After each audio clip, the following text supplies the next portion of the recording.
All right, we had looked at simple interest rate on Friday, where if you borrow a certain amount of money, you borrow $1,000 for 3 years, every year you would owe 9%, which would be $90.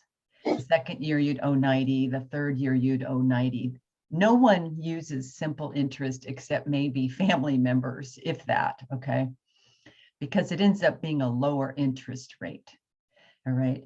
So what we do instead is we do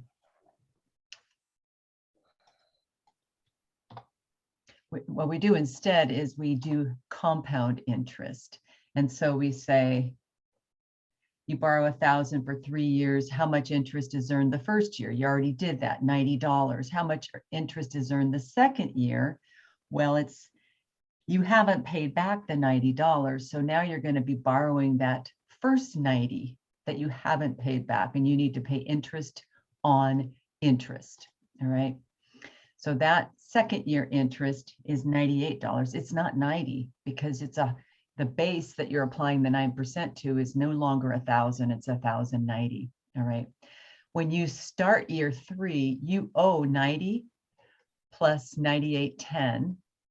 So you are effectively borrowing that additional money, which is these two add up to $188.10 plus the 1,000, and you are borrowing that at 9%. So now your interest rate keeps going up because it's interest on interest. All right. So the total is not like it was in the previous slide, $270. The total after 3 years is $295. So about $25 more and 3 cents. Okay.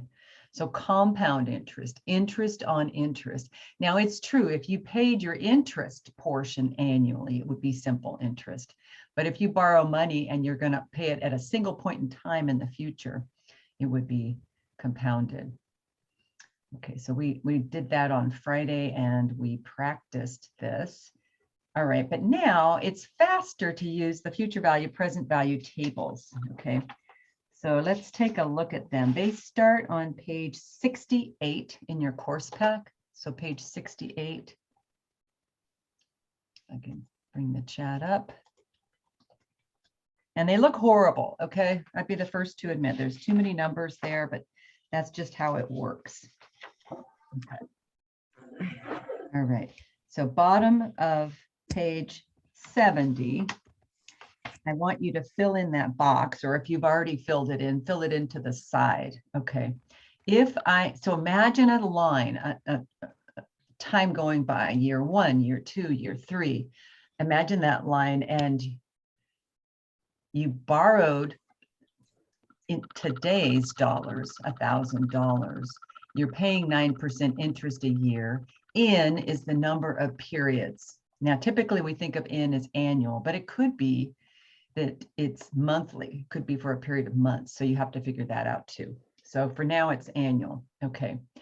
So I want you to look at the titles on page 68. So the hardest part of these present value, future value problems is filling in this sort of box that I've given you at the bottom of page 70. Okay. So I put question marks where we're solving, because the hardest part for all these problems is your first question is, are we trying to figure out the value of something now or the value of something in the future? And we know in this problem, we're saying, what will it be worth in 3 years? So that is what we're solving for. So that's why I put the little question mark there. Okay. Present value, we know. So if you don't have it there, fill it in your course pack. Present value is $1,000. Interest rate, I filled it in for you, 9%, and N is 3 years, okay? So we're trying to figure out the value of something in 3 years, but it's a single amount, $1,000, okay? Our next table will deal with annuities where there's more than one amount of money over the period, over the timeline. But for this, it's one value. Now, present value, 1,000. What's it going to be worth in 3 years, assuming a 9% interest rate? Okay, so you go to table,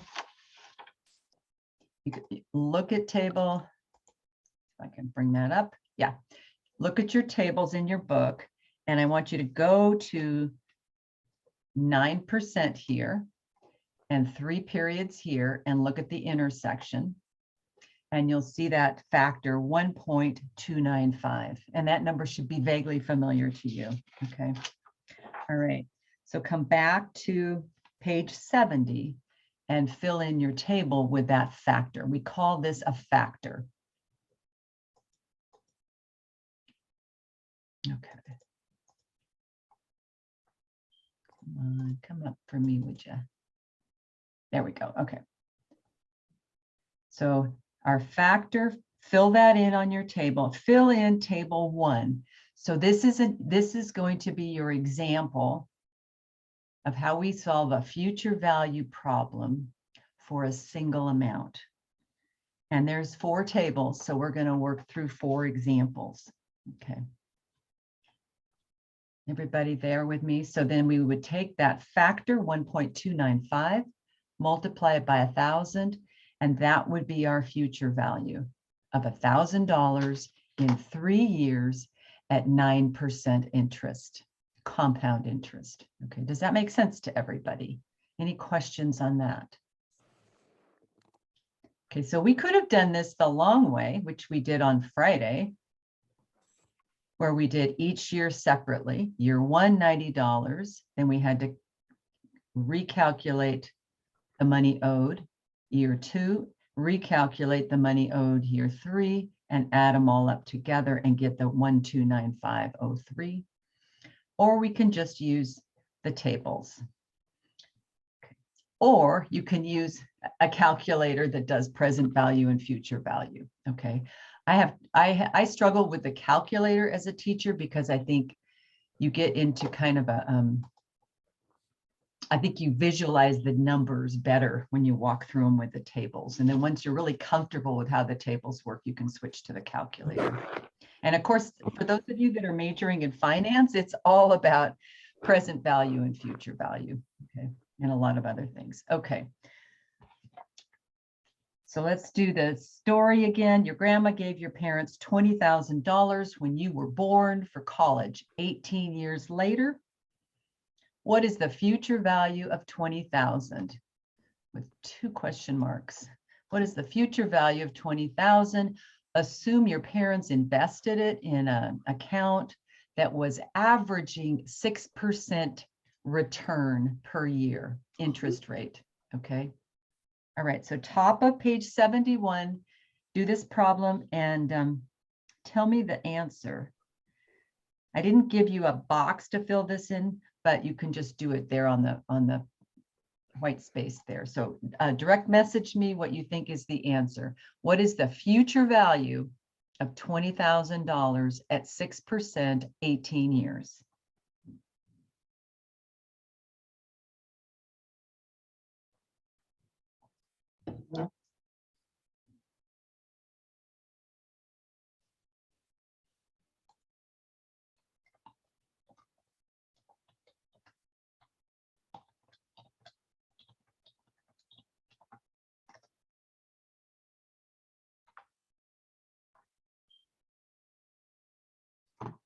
So you're going to use the tables.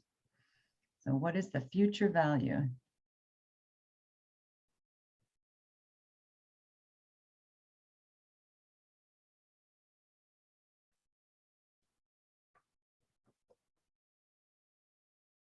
Helena, you are correct.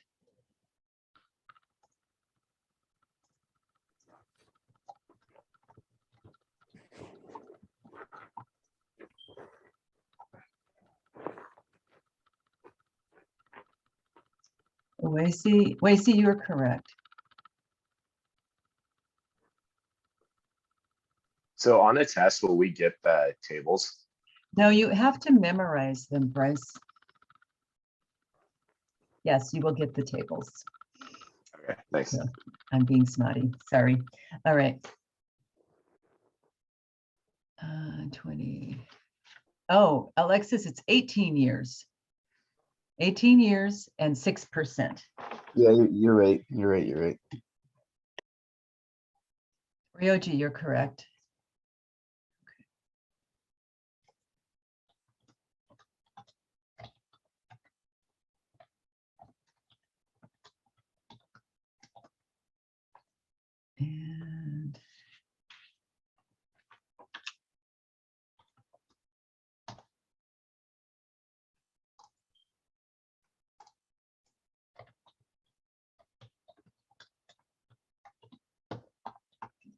Getting a lot of different numbers. Okay.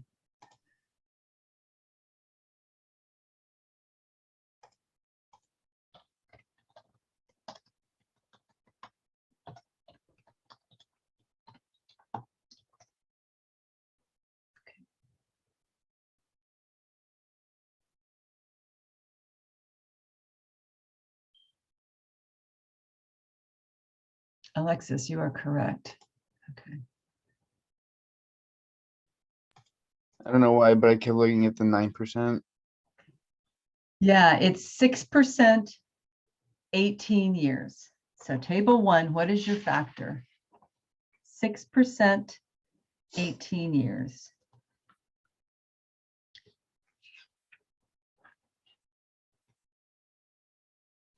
$2.854. Yes.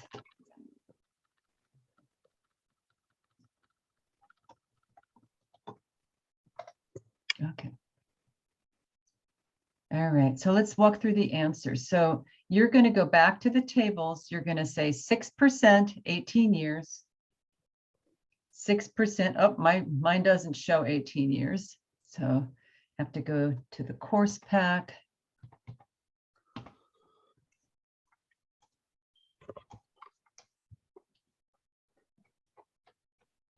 And be sure to use the right table.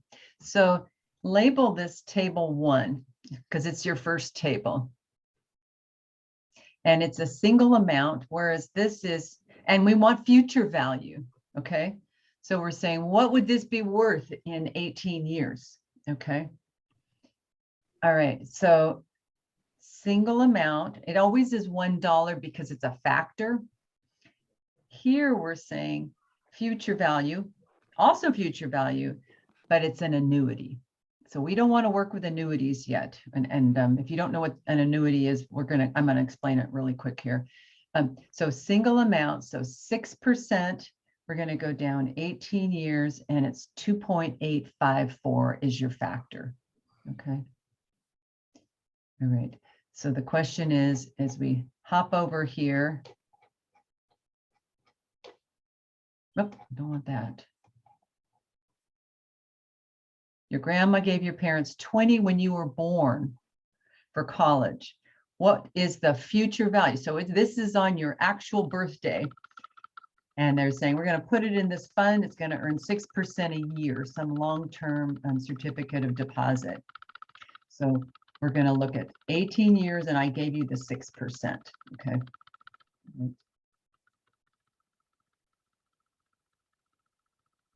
There it is, 2.854. So here's our timeline. And today, the present value is 20,000. Interest is 6%.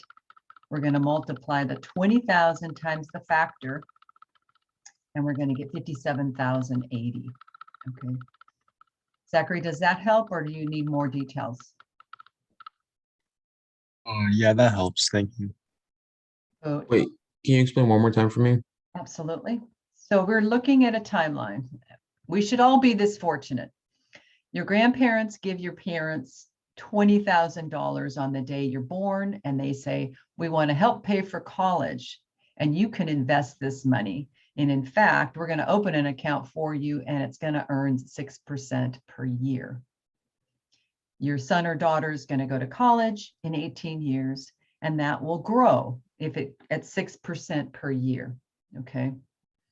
So the question is, you're looking, the first question we ask in these problems is it future value or present value? Well, it's your birthday, so your parents are saying, we want to know how much this is going to be worth in 18 years. So it's a future value problem. The future value is the thing we're trying to solve for.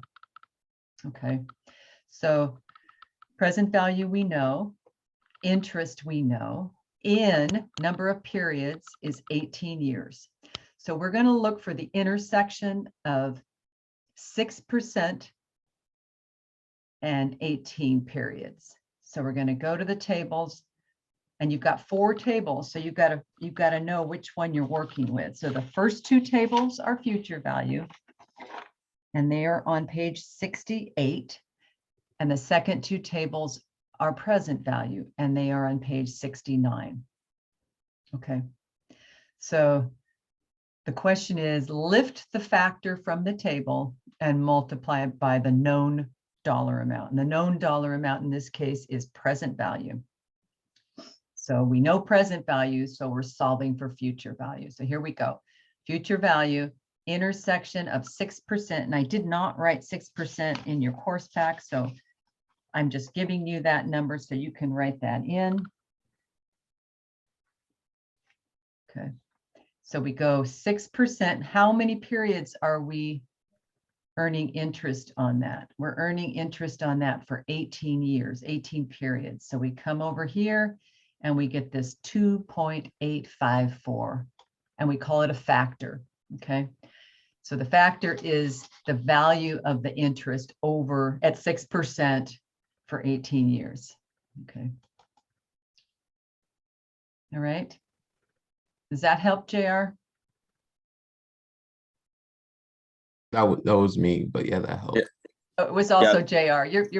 You're asking good questions because this is new, right? I don't think any of you have done a lot of this. Okay. All right. So then we got our factor and now we multiply it by the 20,000. Okay. And I really want you to think of these in terms of these boxes because it really kind of helps you process it. It's like you fill in what you know, and then you figure out, is it present value? Is it future value? And then that tells you what tables to consider. And then your second question is it a single amount or is it an annuity? Okay. Single amount is table 1 for future value. Annuity is table 2. One way you can remember that is single amount 1. Okay, it's an odd number. Okay. All right. So let's go on to annuities. Okay. Does anybody know what annuities are? Any ideas? Some of you might be experiencing them if you are borrowing money now for things like cars. But does anybody have an annuity in their life that they're aware of? Is it a monthly thing? It can be, yeah.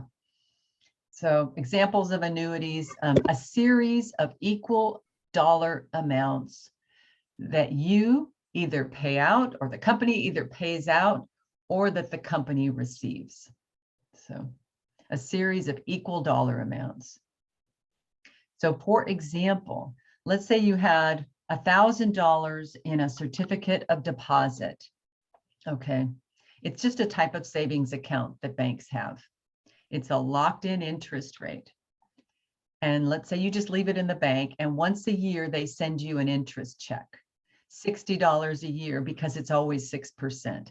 So that $60 is an annuity. They're going to always pay it out. Okay. Another example of an annuity is you're buying a car and your payments are $350 every month. It's a lot of money. All right. Another example of an annuity is, and this is something we're going to deal with when we do the Excel spreadsheet, the retirement project. You are saving money for a trip to France. You put $1,000 into an interest-bearing bank account each December for 3 years. Okay. You want to go to France. You want to take a trip. You want to go to Mexico. You want to go somewhere. We all want to go somewhere after COVID, I think. And you don't quite have enough money now, so you put money aside, and then at the end of 3 years, you say, well, how much am I going to have in the bank? Well, if you took that same $1,000 and you put it under your bed, under your mattress on your bed, after 3 years, how much money would be under your mattress? So December 31st, you put 1,000 under your mattress. December 31st next year, you put 1,000, and then December 31st the following year, you put 1,000. At the end of 3 years, how much money is under your mattress? It's not a trick question. Yeah, unless your roommate steals it, but hopefully you still have 3,000. So no interest, right? It would just be 3,000. And so we're saying, but if you get interest, then that money will grow. Okay. And I said on Friday, not all cultures charge interest. A lot of religions don't believe in interest. And And so it's, if you belong to one of those religions, I can think of two right now.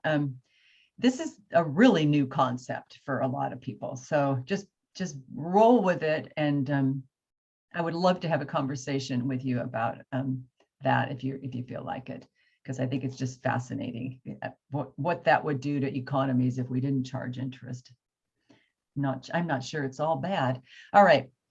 Okay, so we are going to practice, and we're in the middle of page 71. Okay. A company is saving $25,000 per year for the purpose of replacing a printing press. So that's kind of an old-fashioned term. A printing press is how we print books, how we print newspapers, anything on paper. Okay. So they're saving $25,000 at the end of each year so that they can replace this. Okay. So look at your box in the middle of page 71. So the question is, in 4 years, what will be the balance in this account? Okay, so 25,000 end of year 1, 25,000 end of year 2, 25,000 end of year 3, 25,000 end of year 4. They're earning 6% a year. Okay, so the first one is deposited at the end of year 1. So it's going to earn a full 3 years of interest. The second 25,000 is at the end of year 2, so it's going to earn 2 years of interest. The third 25,000 is at the end of year 3, it's going to earn 1 year of interest. And the fourth 25,000 is at the end of year 4, and it's not earning any interest. Okay. Again, if you put 25,000 under your bed for 4 years, you'd have 100,000 there, but they're not doing that. They're putting it into a bank account. Okay. So payments, 25,000 period for table 2. So we're going to look at table 2. Do I have it there? Yeah. Okay. So now table 2, and you can label this table 2. All right. This is the first one is table 1. The second one is table 2. It's still future value. All right. That hasn't changed. But now instead of one single amount, now it's 4 deposits of 25,000. The interest rate, what did we have for interest? We had 6% interest and 4 periods. Okay. We cannot use table 1. We can't use table 1 anymore because it's an annuity. We're doing multiple deposits. And something to think about is the definition of an annuity is it's the same amount. It can't be 25,000 one year and 30,000 the next. It has to be the same amount every year. So you're going to go to the intersection of 6% and 4 years. Here's that 6% and 4 years. Okay, I want to draw your attention to this one. 4 years. Okay. 4.375 is more than 4. And that should make sense to you. If you put it under your bed, the multiplier would only be 4. 4 times 25,000. But because we're earning interest, the multiplier is more than the number of years, number of periods.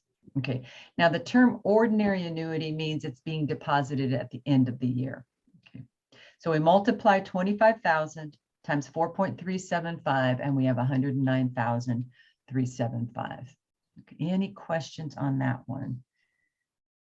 Okay. So every year, the 25,000 gets 6%. Correct. Okay. But it's growing, right? So if you go,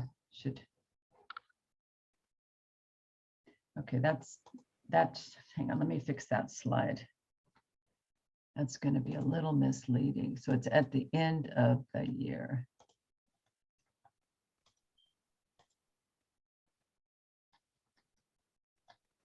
That was not quite, there we go. Yeah. Okay, so I want to do this slide. It had pulled over. So here's today. An ordinary annuity says we deposited this at the end of the year. There are other annuities where you deposit it today, but this is the more common one. So end of the period, end of the period, end of the period, which is December. We'll line it up a little better. Okay. So you can see that the first 25 is going to make the most interest. There we go. It's going to make the most interest because it has 1, 2, 3 years of interest. The second 25 has 1, 2 years of interest. The third 25 has 1 year of interest, and the fourth 25 has no interest. At the end of, after you deposit that 25,000, you say, okay, what's my bank account right now? And that's when you do that. That's how this ordinary annuities work. Okay. Students don't usually like that. They wish that you did the deposit up front. So, but that's how these problems work. Okay. All right. Let's see if we can do a practice one of these. Let's pull one of these out. And I had a question. Somebody was asking me the practice homework for 8 and 9. Are you guys able to access it? I thought I opened it back up. So since we postponed the test. Okay. Let's see. And if you haven't done it yet, that's fine too. But I just, if anybody's tried it and they haven't gotten in, let me know. Okay. All right. Let's do one more practice problem and see what you guys come up with. New slide. That wasn't the one I wanted.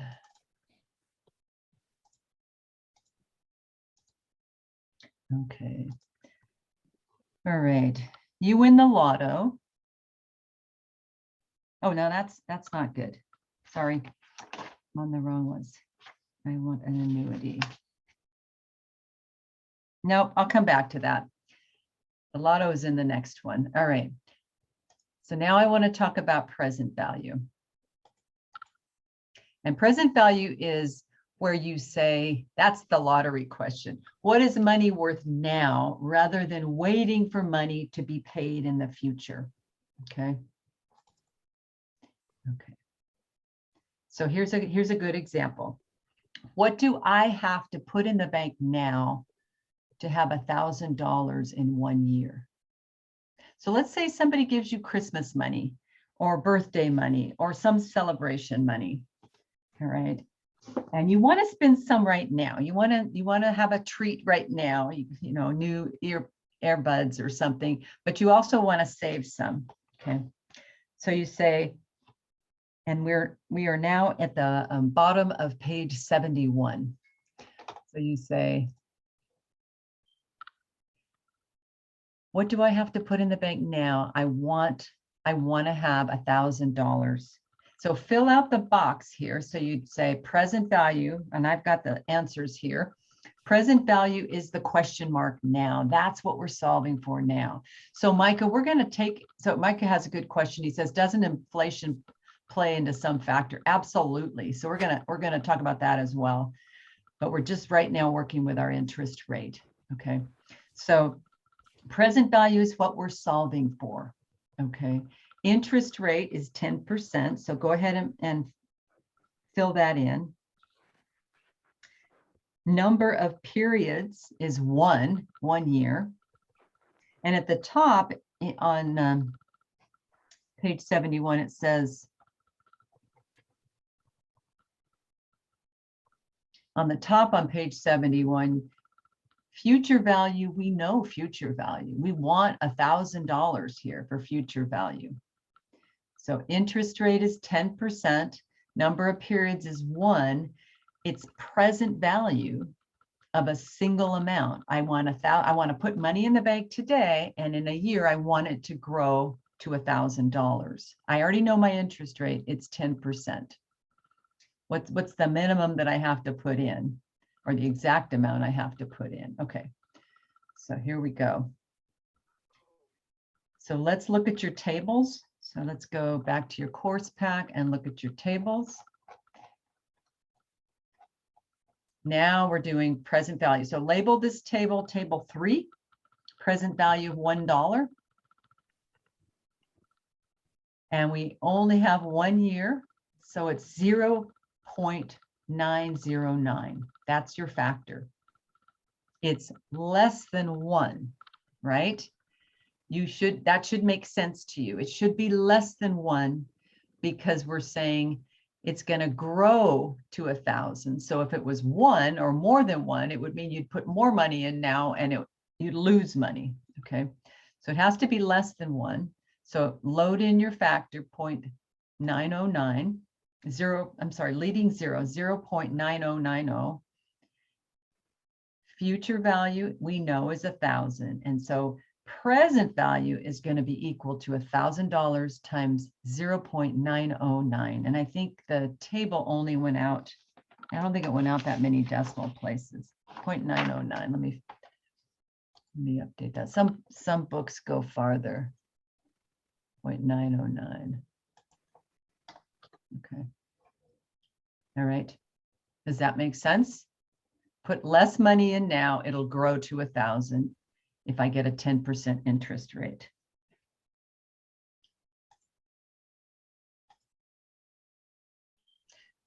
All right, questions?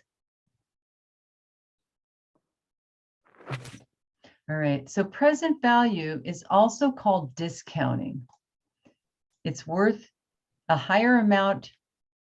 So let's think about that. Let's go back to the previous page. It's called discounting. So $1,000 in the future that includes 10% interest earned for a year in today's dollars is $909. Money now can earn interest and will be worth more later. So sometimes people say instead of the present value, they'll say a discount factor of 10%. So that's how the language can read, a discount factor of 10%. Okay. All right. So can you guys do this one? I didn't give you a space for this. Oh, yes, I did. On page 72, let's do a practice one and give me your answer in the chat. I need $1,000 for my down payment. What should I put down? Oh, I already did that one. I'm sorry. I already did that. Same example. Okay, now let's do the lottery problem. So any more questions on present value of a single amount? We're going to do one more problem. Why do I keep giving you the solutions? I don't want that. Animations.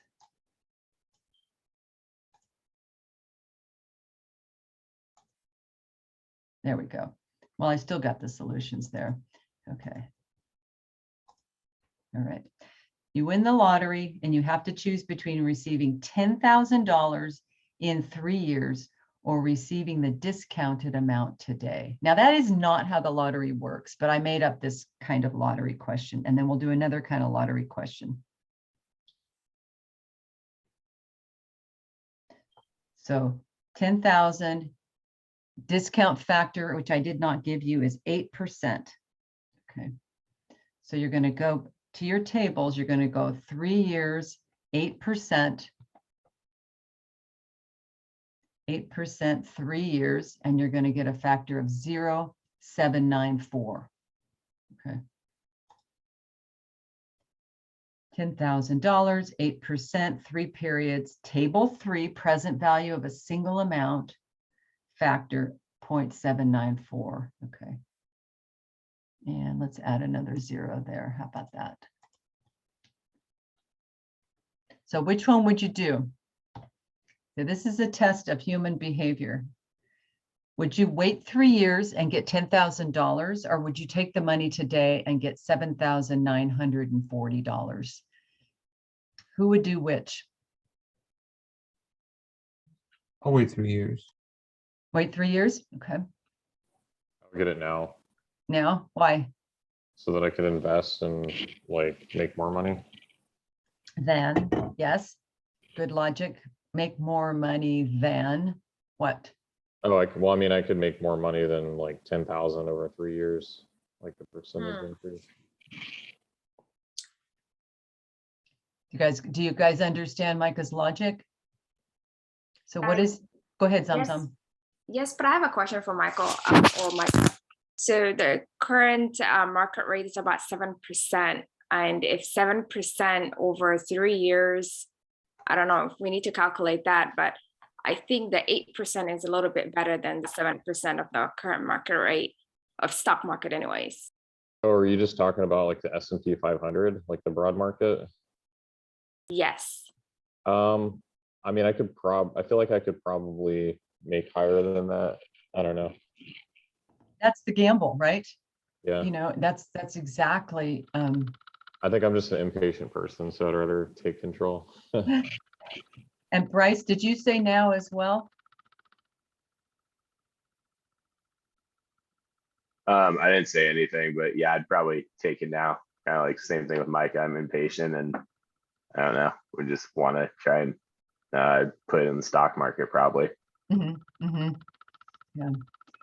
Boy, the stock market has been insane in January. My goodness. How do you think it's gonna go?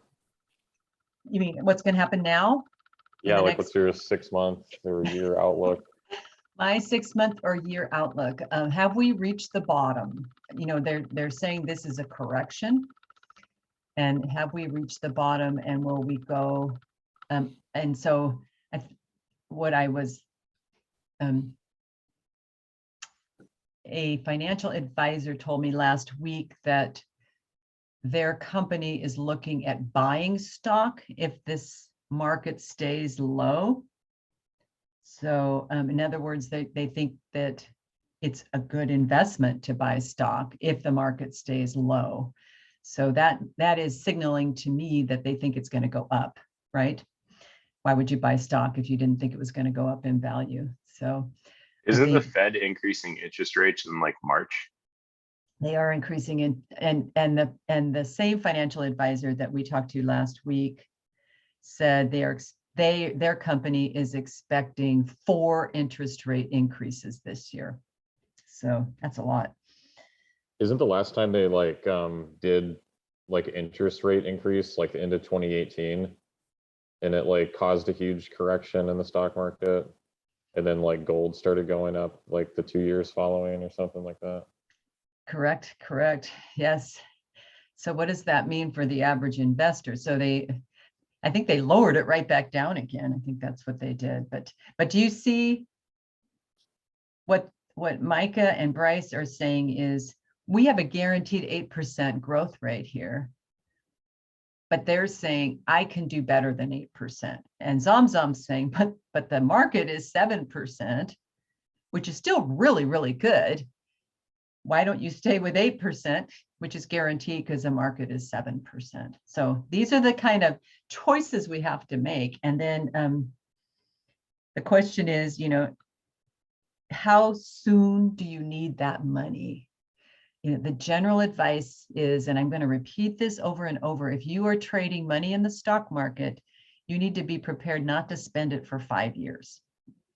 And so if you can do that, if you can't do that, then the advice is don't trade in the stock market, put your money in something safer, less risky. However, people don't always take my advice. So I'm just going to throw it out there. So be prepared to be tough and watch the market go up and down. All right. I feel like you kind of be forced to like put something in, like put your money into some type of investment, just with like inflation being at what, like 9% or around that. And when I was in my 20s and I was like 27, I was working for Motorola and they had us set up these accounts, these savings accounts for retirement. And they said, oh, you're only 27. This is a great time to set money aside. And I said, well, okay, I'm 27. I'm obviously not retiring tomorrow. I'll probably retire in 40 years. And what kind of risk? And they say, well, when you're younger, you should take on a little more risk. If you were retiring tomorrow, you'd want to have very low risk. Okay, that helps, but that doesn't help a lot. So what they recommended, because I'm not a real huge risk taker, but I like a little bit of risk, is 30% high risk, 30% medium risk, 30% low risk, and 10% no risk. And so I've kind of played with that. So that means that 30% of my savings were in higher risk stock, 30 and mutual funds, which is a mix of stocks and bonds, which we will be talking about.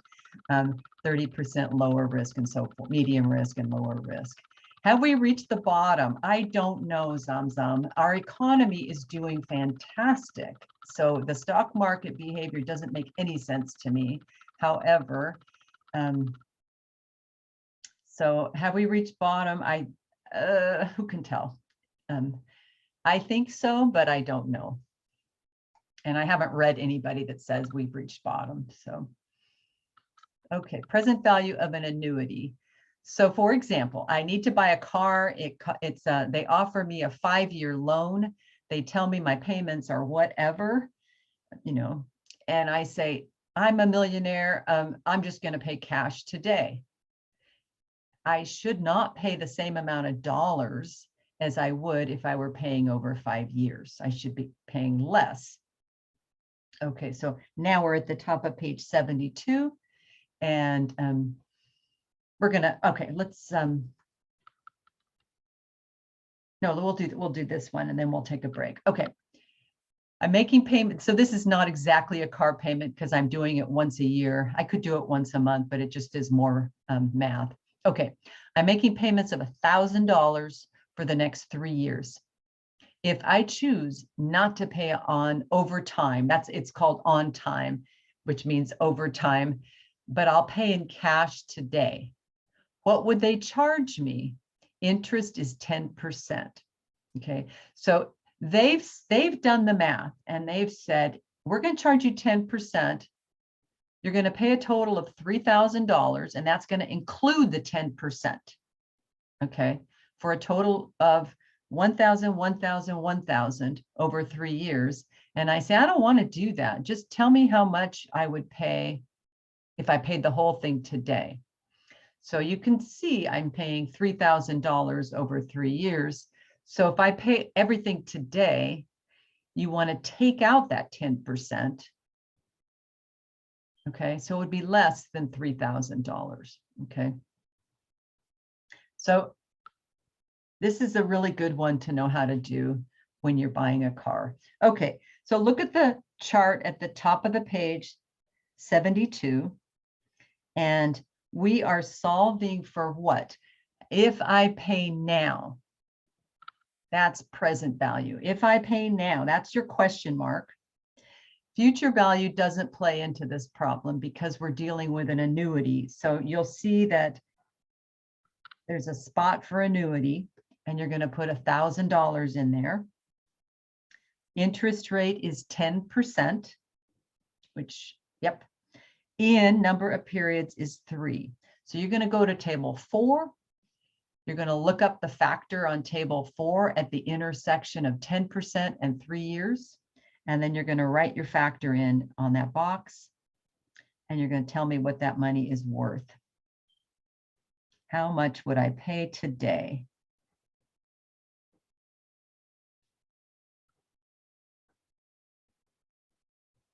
Okay.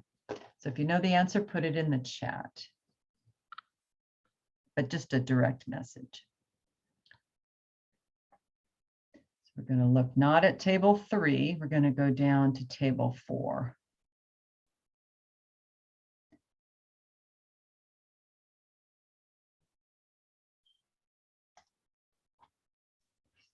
Wacy, you are correct. Bryce, Helena, yes, yes. So it's less. Katya, correct. Zamzam, correct. Okay. So can you guys see my tables here? Yes? Yes. Thanks, Katya. All right.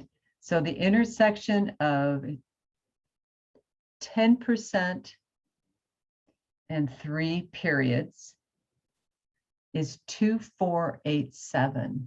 Okay, 2.487. It is less than 3 years. If it were 3, that would mean that I wasn't paying any interest. It's just 1,000, 1,000, 1,000 times 3 periods. So it's always the factor on the present value annuity table is always going to be lower than the number of periods. Okay. Okay. So table 4, present value of an annuity. Okay. Table 4, present value of an annuity. It's the second present value table. Okay. So you take the payment, the 1 year, the annual payment, not all 3, but the annual payment, and you multiply it by the factor. So I can pay over time. I can pay over time and I'll pay a total of $3,000, or I can pay today and it's like $2,500. So I save over $500 by paying today because that's all. So the interest that I would have paid is 3,000 minus 2487. Okay.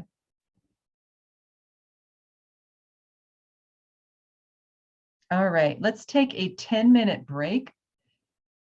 Stop sharing, and if anybody has questions or concerns about this